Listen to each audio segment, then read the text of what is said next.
please join me as we light the chalice? The words are in your order of service.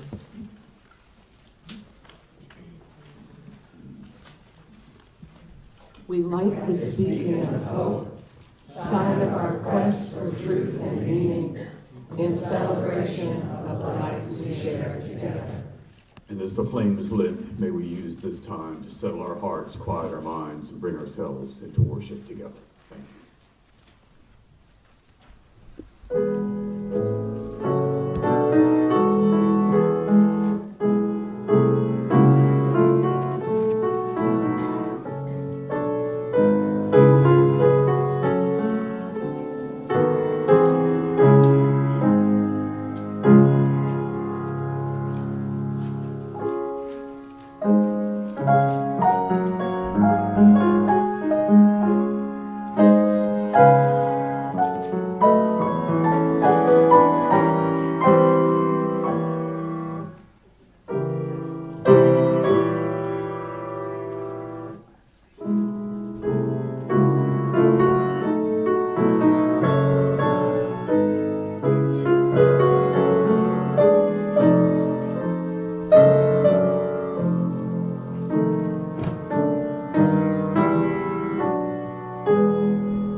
Committed to respond to the call of a wounded world.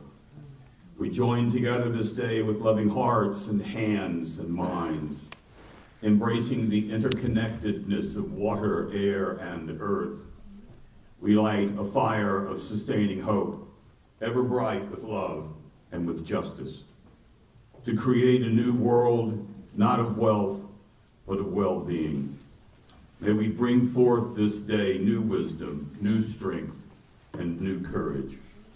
A new world of peace and abundance for all, as we give thanks for this earth we share and the singular home that we share. And may we dedicate ourselves to its ongoing care, rising to the calls deep within us and all around us. May we respond today and always with courage and with love.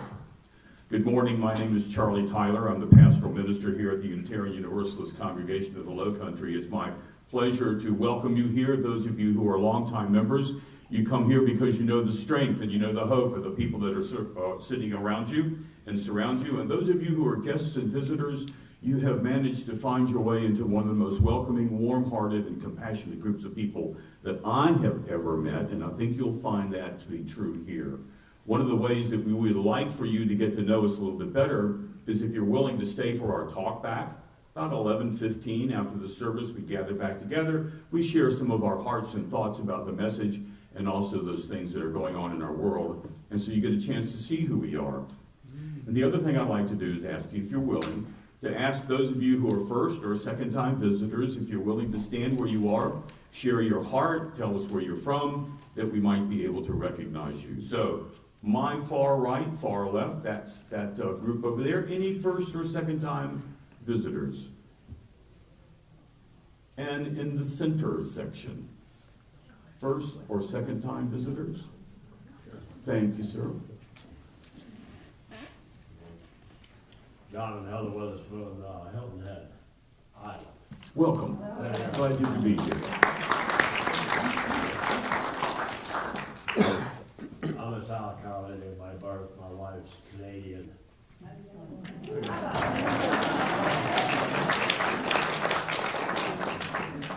I better stop right there.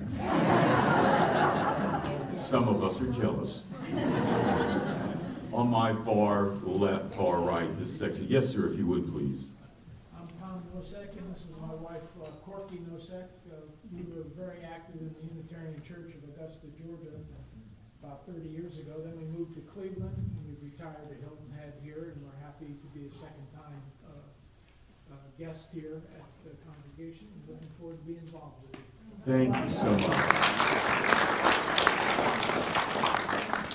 Are there others that have been missed?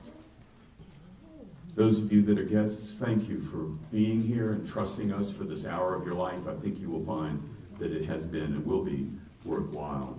There's a number of other announcements that I want to bring to your attention. I was handed this note just before we started. This is from the chair of the UUA's Disaster Relief Funds, thanking us for our participation in gathering up these gifts. You should know that over total now for all of the churches that were participating, over $250,000 were sent to hurricane impact congregations. And $100,000 to those who were impacted by the LA fires. That's $350,000 of kindness, mercy, and grace. Thank you for all of you who were able to participate in that and make that happen. There is an announcement that was just handed to me. The Sun City Dance Club invites you to a night at the movies. Let's see, would you sort of stand up? So if you want to go to these things, see her, and she'll make sure that you get the tickets. The tickets are sold at Magnolia Mall. And one of the performances is on April 4th, and you can buy those tickets there. So thank you. Yes, and if you want early tickets, I'm going this afternoon to buy them ahead of open to the public so I can get better seats. Okay. Thank you. It's going to be a great show. 100 dances. Wow. Very nice, thank you. There's some other announcements that need to be made. I'm going to ask Beth, yes, if you would please.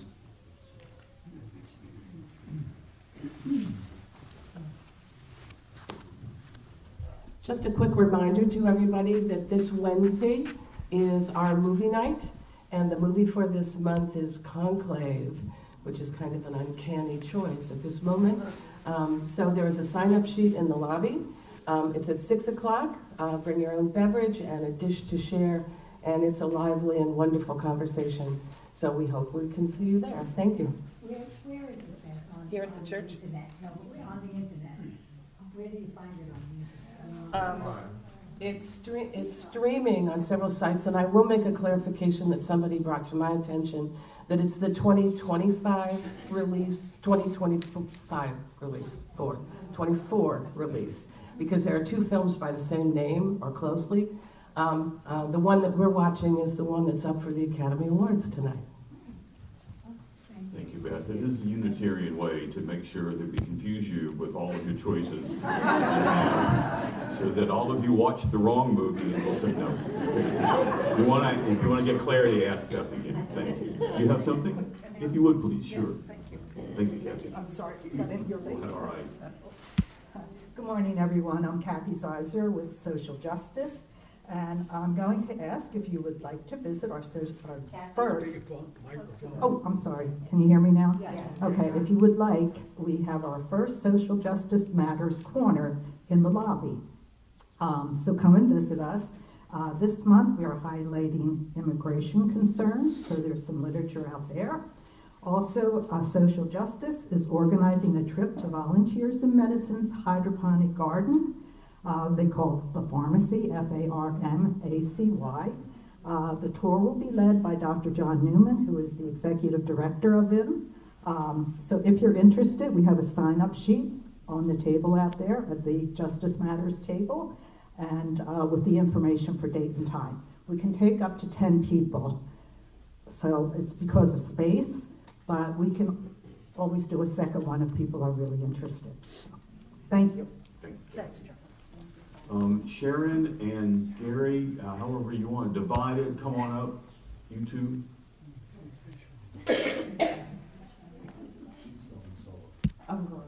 Hi, Sharon Green from your Finance Committee, and I have a quick thing. There are now envelopes in the back pockets of the chairs, not in every pocket. I didn't have enough to go around, but there's a few in every row. Sometimes people want to put cash in the collection plate, and sometimes people will need to put cash in the collection plate, and they want it to count toward their pledge. And we have no way of knowing who's putting that in the collection plate. So if for some reason you want to put cash in, and maybe it's in memory of someone, maybe it's for the food pantry, people put cash in for lots of different reasons. If you want us to know who put it there, please put your name and the reason on the envelope and throw it in the plate that way. Any questions, you can see me after service. Do you have any blank envelope? They're all in the chair Oh, pockets. they're in the chair. They're in the chair pockets. Okay? Thanks, Sharon. Gary.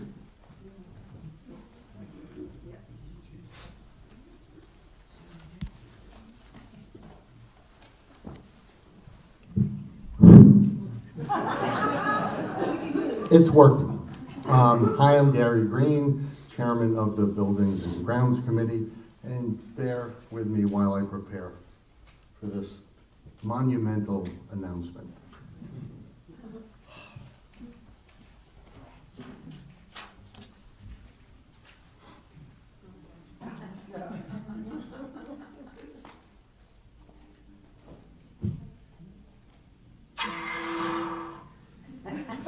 Let's try that again.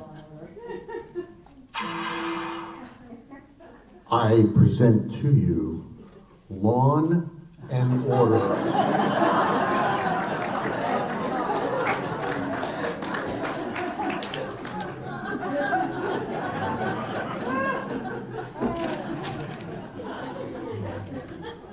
That's it. One more time.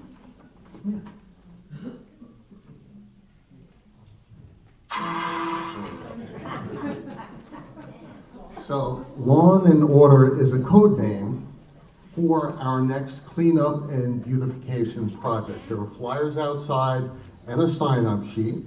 This will happen on Saturday, March 15th, starting at 9 o'clock. All that can volunteer, not necessarily for the work, but to cheer us on, to supply some drinks and some food. We'll have a little kind of buffet gathering.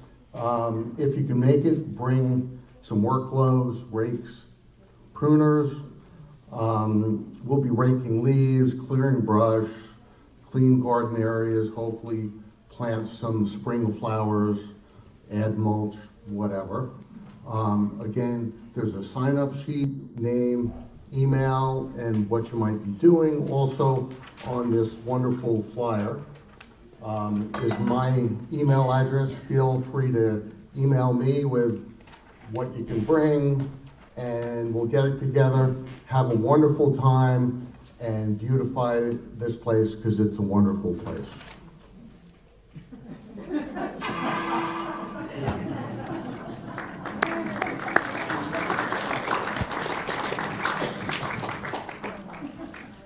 I'm a little disconcerted to ask anybody else.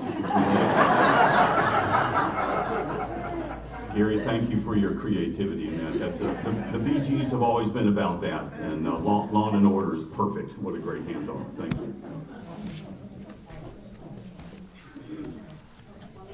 Yeah, if you would.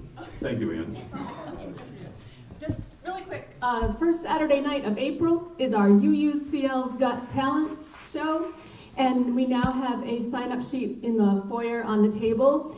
Anything, a poem, a skit, a song, a dance, whatever you consider to be your talent, please, we are ready for you to share it with us. That night, it's a Saturday night. It'll be here at the church, and it will start at 7. And Joanne Malosh and I are coordinating the effort, so sign up, talk to us, and we will create the order of things, and we'll just have a real fun night together. It's April 5. Thanks, Ann. I also will be bringing my talent show. You've been warned. Are there any other announcements that I need to bring to our attention? It's my great pleasure to invite my good friend, Neal Jones, both to bring the message as well as opening comments. And so, Neal, if you would, please, it's yours.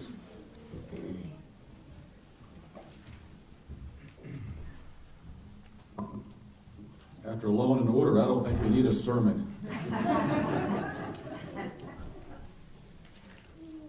Good morning. It's good to be with you this morning. Our opening words are from Nisham Panwar, who writes, "Real family doesn't come from your blood. It's the people standing beside you when no one else is." We will sing this morning what appears to be a children's song, "This Little Light of Mine." However, the title was somewhat deceptive. As we sing the words together, I hope that you will feel its passionate resistance that's embedded in this song. It was adopted as one of the songs of the Civil Rights Movement, and there was a reason for that. Let us stand together as we sing hymn number 118, "This Little Light of Mine."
First of all, I'd like to thank everybody that has brought donations of non-perishable items to be given to the Sandalwood Food Pantry and Bluffton Self-Help. We are always appreciative for what you've given, and I think there will be a certain increased level of appreciation as we look at the way food prices are soaring these days. And now is the time that we will invite your offerings for this beloved community and the work that it does beyond these walls. If you are one of our lovely visitors today, please let the baskets pass, because your presence here today is our gift.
Thank you for your generosity.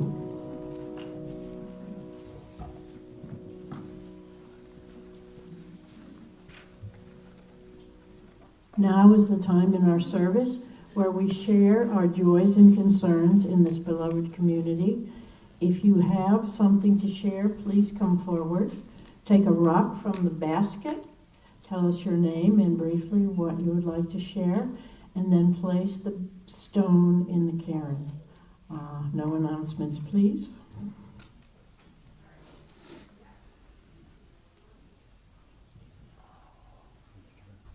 The basket here.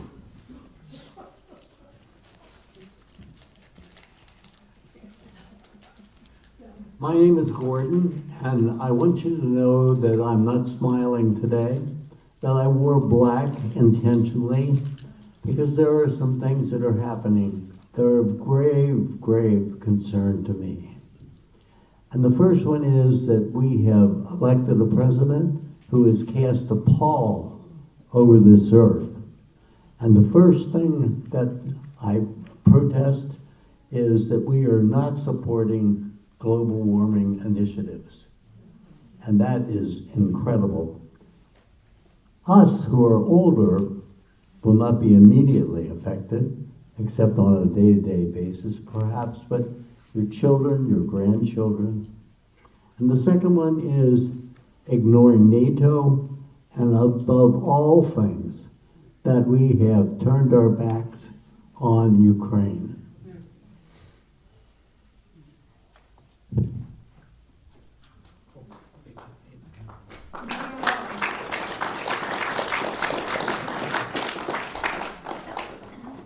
Go ahead, Wendy.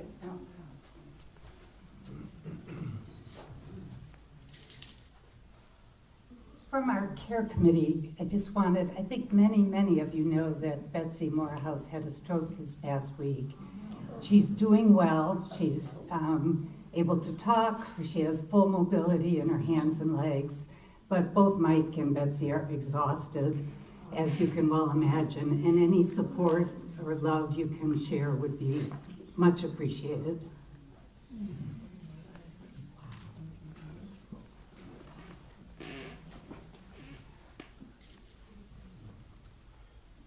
Hello, I'm Dick. For those of you who were here last Sunday, I preached a sermon about Harriet Tubman. My joy is in preparation for that sermon, I found a very recently published book called Combie.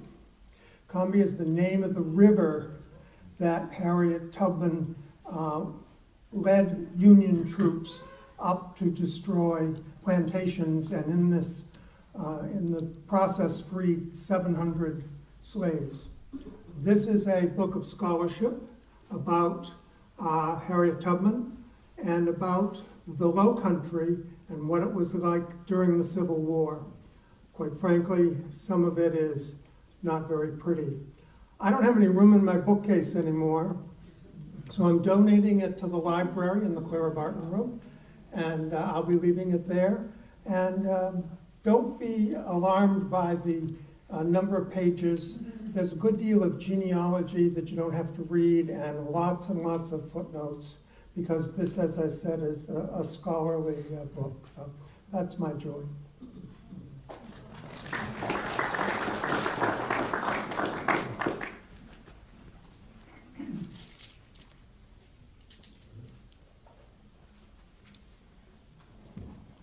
I have one stone, which is a joy, and that is, as we look at our sunflowers up in front, this is a community that will support our former allies. I will place 2 stones in the cairn for the joys and concerns that remain in your heart, and 1 stone in the glass for all the children who have been killed by gunfire and their families who are mourning them.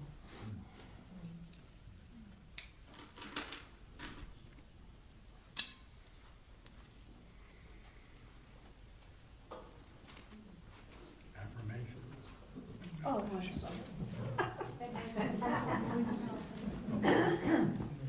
Would you join me?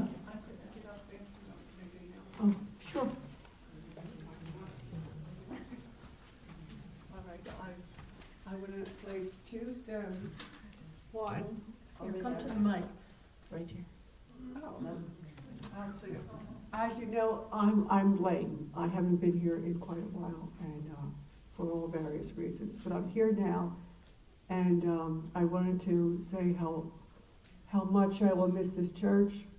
My husband and I and Big Sis are going to make a move to the Richmond area, and I also want to say who just spoke on Ukraine. I can't. The last person here. I wanted to tell you, my first love of my life was Ukrainian young man and his whole family, and the Ukrainian food, and I'm sick about what is going on. I'm literally sick. And I'm sorry I'm late for church. I had eyelash in my eye and I had to go back home to get the eyelash out. And I have to tell you all that we have not sold our house yet. I'm trying to make this real quick. And but when we do, the thing I will miss the very most is you and you. And I will miss you very much. Fortunately, there's many Unitarian church there. And Sis and I will find one. The best part of my move is my husband said this morning, when is Jan going to come? And I said, she's going to be there before we are. And he had a fit. He said, she cannot be alone. I love her. She's family to us. And he was livid. So I'm in a state of shock. Still waters run deep. And that's what I wanted to say. And I don't know, I take the whole batch of stones for all of you, but I'm so sorry I haven't been here. I've just been dealing with, it's so boring. But anyhow, I'm glad to be here.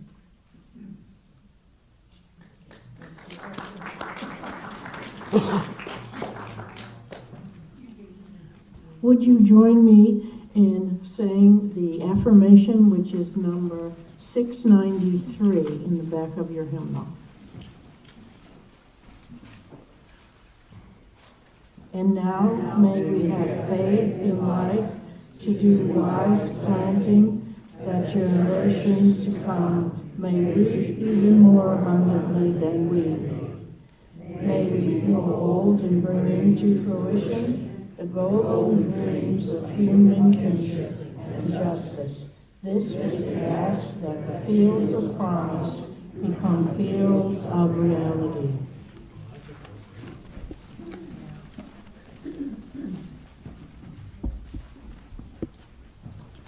And now, Dr. Jones, if you would please bring us your thoughts and your hopes.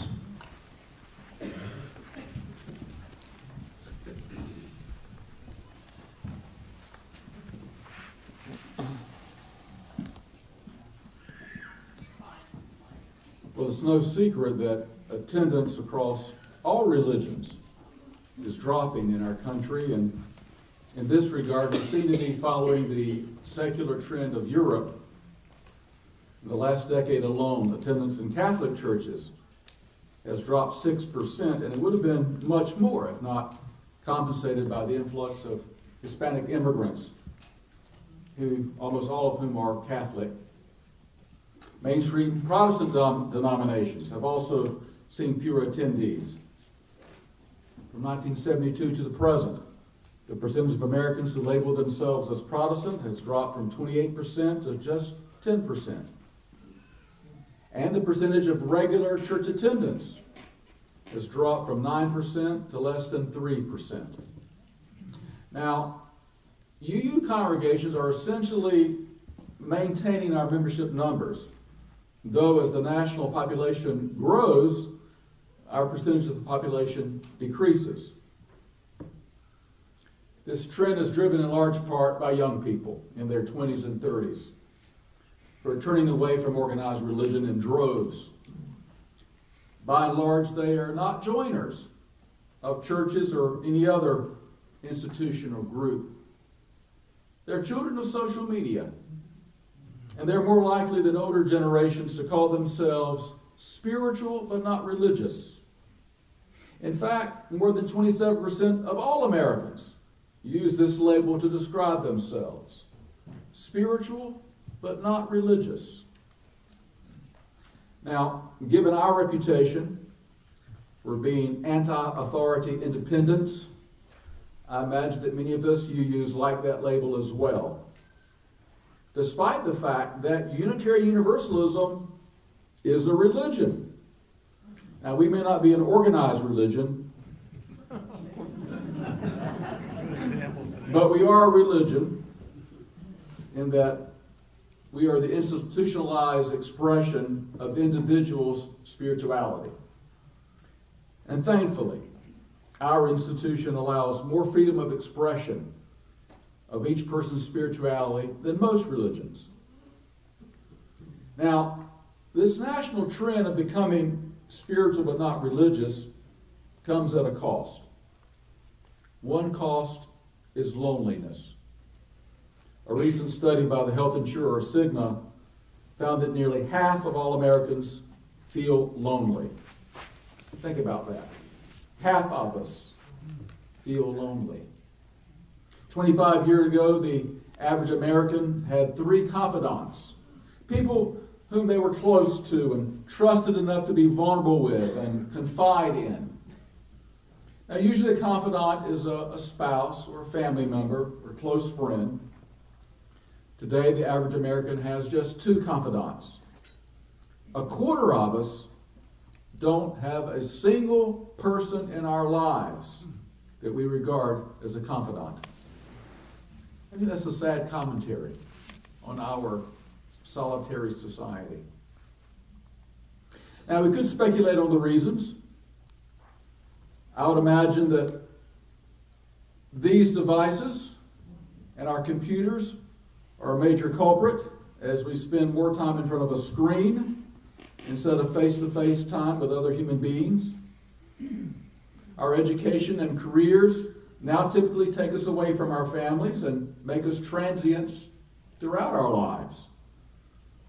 The old neighborhood where everyone knew and helped each other is pretty much a relic of the past.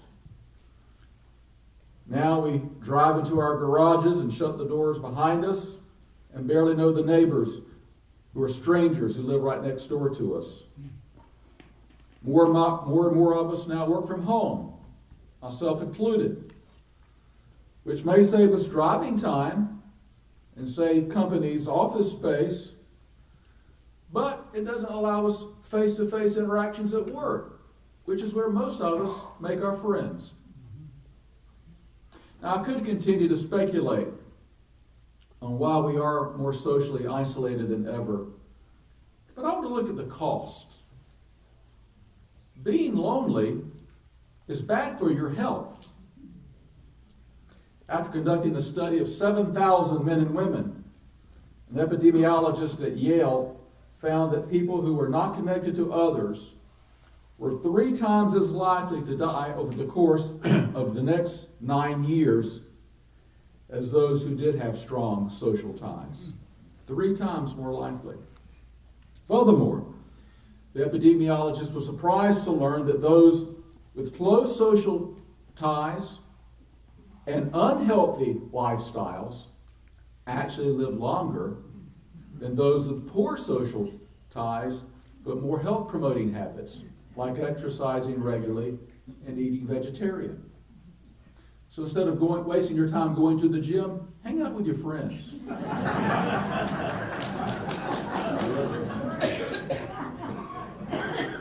In another study, the beta blocker heart attack trial, which involved 2,300 men who had survived a heart attack, those with strong social ties face only a quarter of the risk of death of those not socially connected, even when factors like smoking, diet, alcohol, exercise, and weight were taken into account.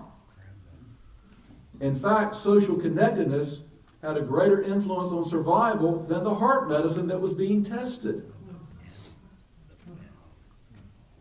I think an even more intriguing study was conducted by psychologists at my alma mater, Baylor University. he taped and analyzed conversations of 600 men, a third of whom had heart disease. He counted how often they used first-person pronouns, I, me, mine, and found that those who used them most often were most likely to have heart disease. And when followed for several years, most likely to suffer heart attacks. The psychologist advised, quote, listen with regard when others speak. Give your time and energy to others. Do things for reasons other than your own interests. Another cost of being spiritual but not religious is happiness. The journal Review of Religious Research summarizes the data. Quote, numerous studies indicate a positive correlation between attendance at religious services and happiness. Studies have long found that people who belong to a religious congregation are happier than people who do not. A study by the Department of Sociology at the University of Wisconsin drilled down a bit further, interviewing 2,000 people of various religions, Protestant, Catholic, Jewish, Muslim, and so forth. The study found that it's not the religious beliefs of religious people that make them happier than non-religious people. It's their sense of belonging to their congregation. They're having relationships with their fellow congregants. The study also found that friendship in one's congregation also makes people volunteer more, even outside the congregation, and makes people donate more, even to non-religious causes. So the obvious follow-up question I want to talk about is this. Could other networks of people have the same effect on happiness and loneliness? Or is there something special about belonging to a congregation? To answer this question, I turn to a fellow non-believer whose writing some of you have told me about. Alain de Botton is an atheist who believes that too many of his fellow atheists spend too much time attempting to prove the non-existence of God. Either you believe in God or not. And arguments for or against the existence of God typically have little effect on believers or non-believers. Botton believes that while non-believers may dismiss the existence of God, we should not be quick to dismiss the more relevant elements of religion. He observed that we invented religion to serve two central purposes, which continue to this day and which secular society has not been able to solve with any particular skill. First, the need to live together in communities in harmony, despite our deeply rooted selfish and violent impulses.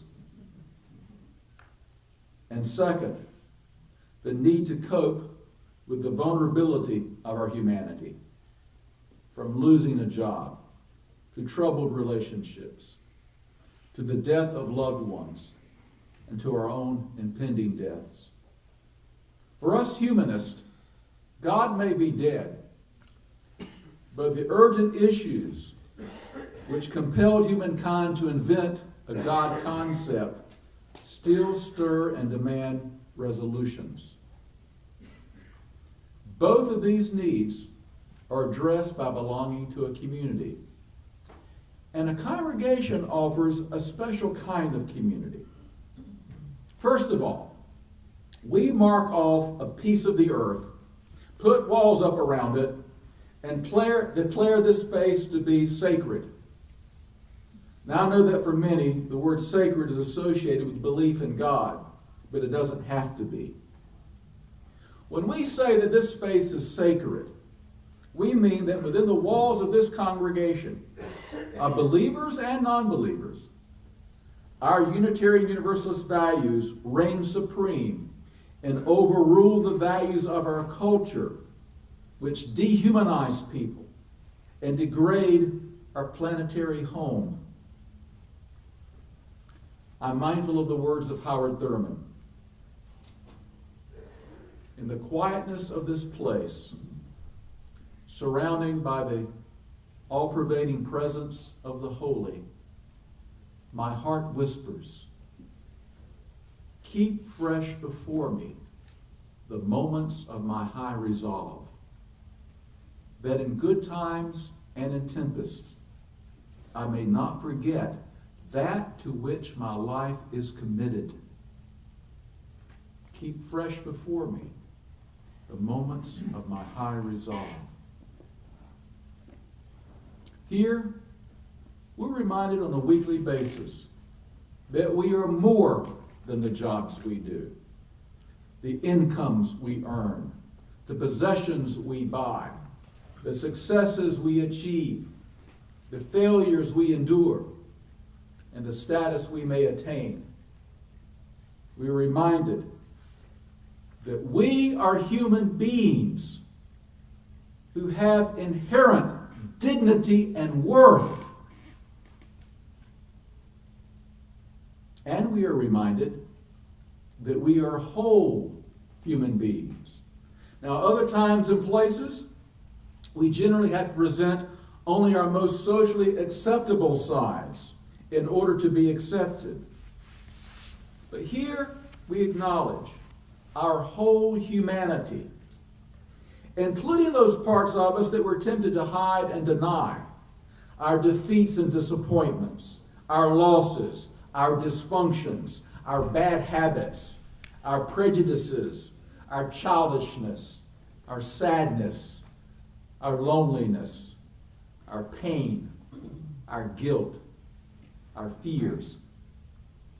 Here, we learn that it's okay to be human, and that acceptance of our own humanity is the first step toward accepting the humanity of others.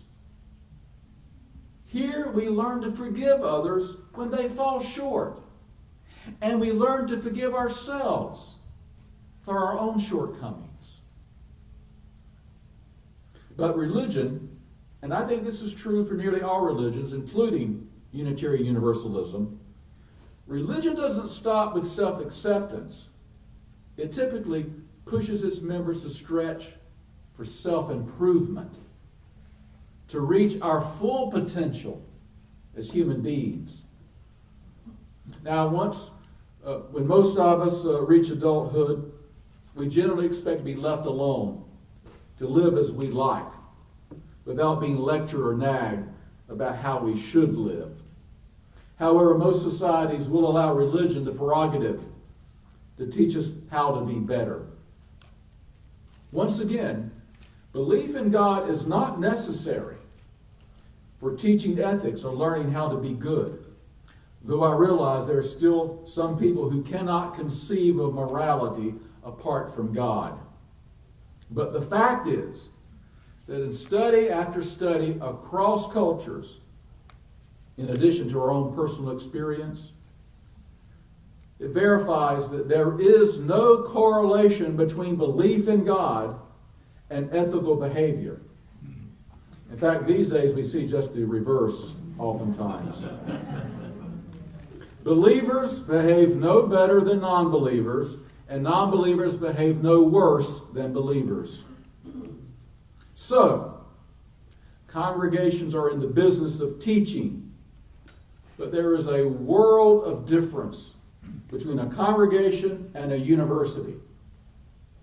For one thing, we don't go to football games or keg parties, though we often do drink wine from a box. For another thing, the goal of universities is to make skillful lawyers, physicians, engineers, and other professionals. The goal of congregations is to make kind, decent, just human beings. Universities teach facts. Congregations teach meaning and purpose. University teaches us how to make a living. Congregations teach us how to make a life. University professors deliver lectures. Ministers give sermons. Now, I hope you've noticed that I don't call my talks to you lectures or discourses. I deliberately call them sermons, and not just because I was raised a Baptist. I do so because a lecture or discourse delivers information to enlarge your mind. A sermon shares inspiration to enlarge your heart, to arouse your conscience, to nurture your soul. Now, I realize that soul is an old-fashioned word, but there really is no other word that speaks to the core of our humanity as well as soul, which is why this humanist still uses that word.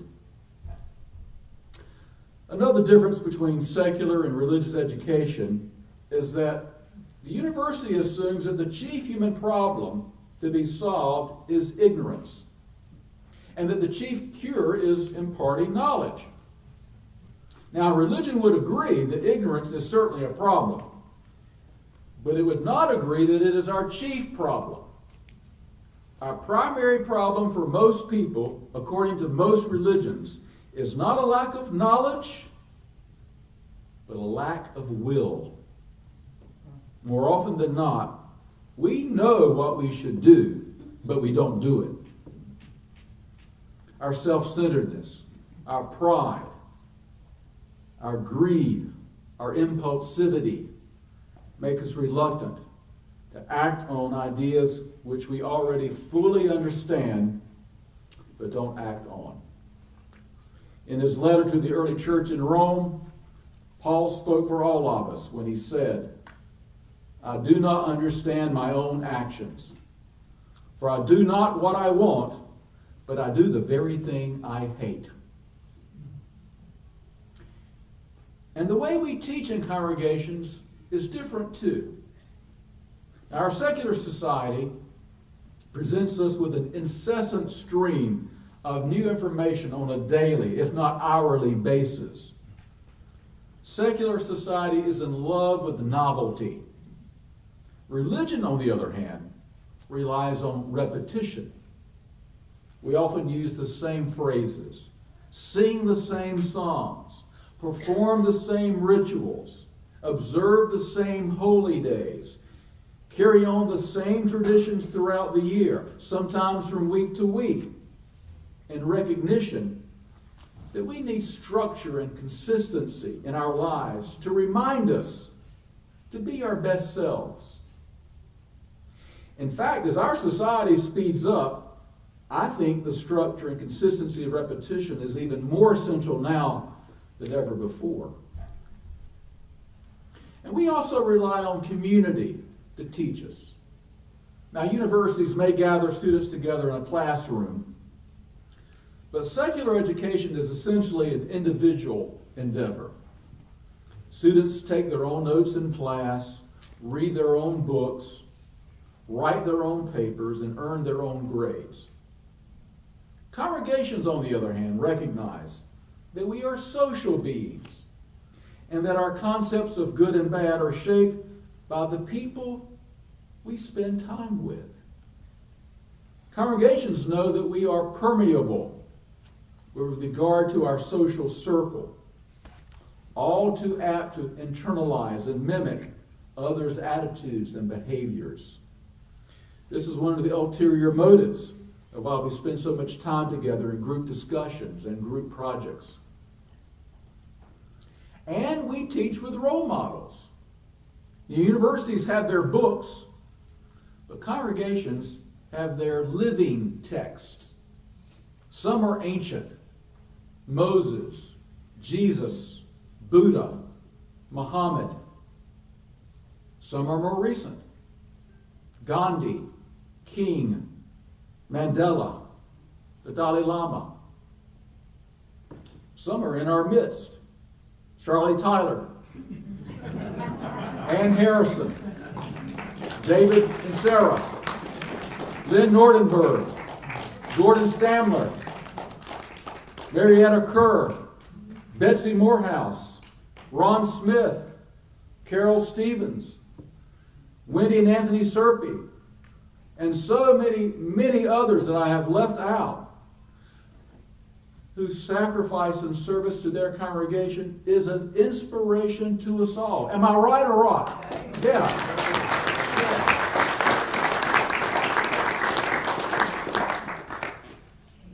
And what are they inspiring us to do?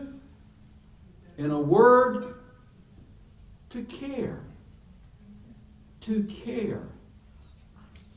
Now, there are other social groups you can join, service organizations, book clubs, political causes, sports teams, affinity groups. But by and large, they don't provide the sense of community that you find in a congregation. And the richness of that community is grounded in caring for one another. When you lose your job, or your home, or your mobility, or a loved one,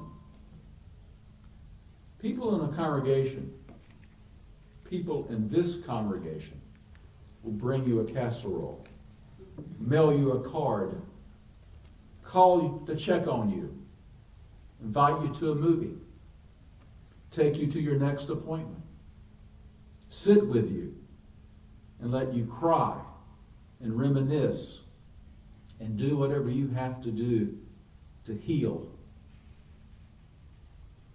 I know because I've seen your care. I know because I've been the recipient of your care. I don't know about you, but I want to be cared for and cared about. I want to be a caring person. And I want to belong to a caring community that is working to create a caring world. That's why I still come here. And during our talk back session after the service, I'd like to hear why you come here. Amen.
Take your hymnals into your hands. Turn with me, if you will, to hymn number 101. And may we stand together and sing Abide with Me.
to our guests. Thank you for being here. Tom and Corky, appreciate you taking a chance on us a second time. The couple in the middle, I did not catch your names, Hilton Head in Canada. So welcome here. We'll get your names a little bit later on, but thank you for taking time. And I think that's where we are right now, to be able to offer ourselves to each other. I want to thank Dr. Jones for that amazing message, and for the fact that we need to find inside ourselves here in this community. This is why I'm a part of this community, because there is compassion, mercy, and love and grace here, and that's what moves me. So Dr. Jones, if you would please, your closing words.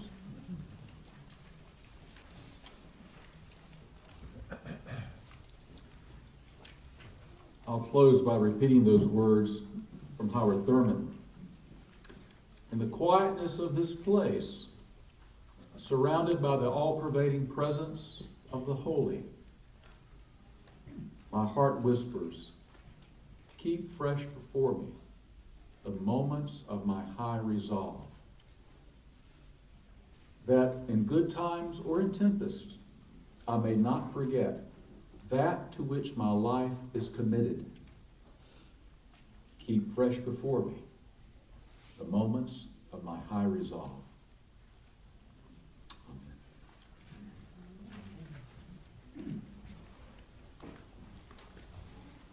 Please stand if you are willing and able, and join me in extinguishing the chalice.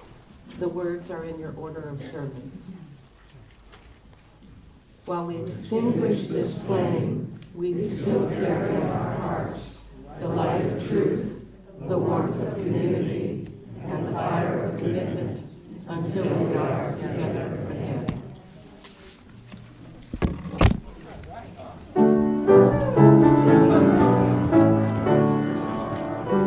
Service, huh? What a good service. Yeah. So pretty. Thank you. I agree.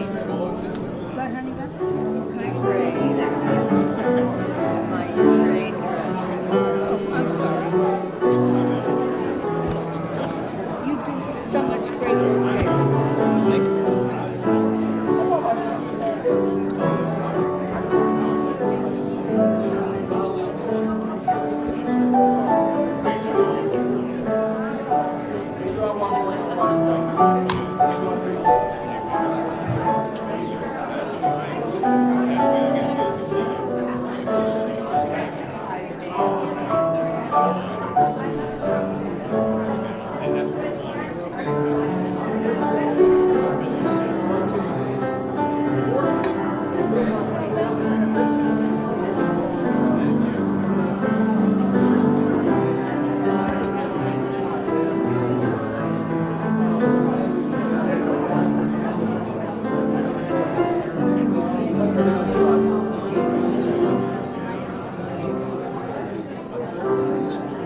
This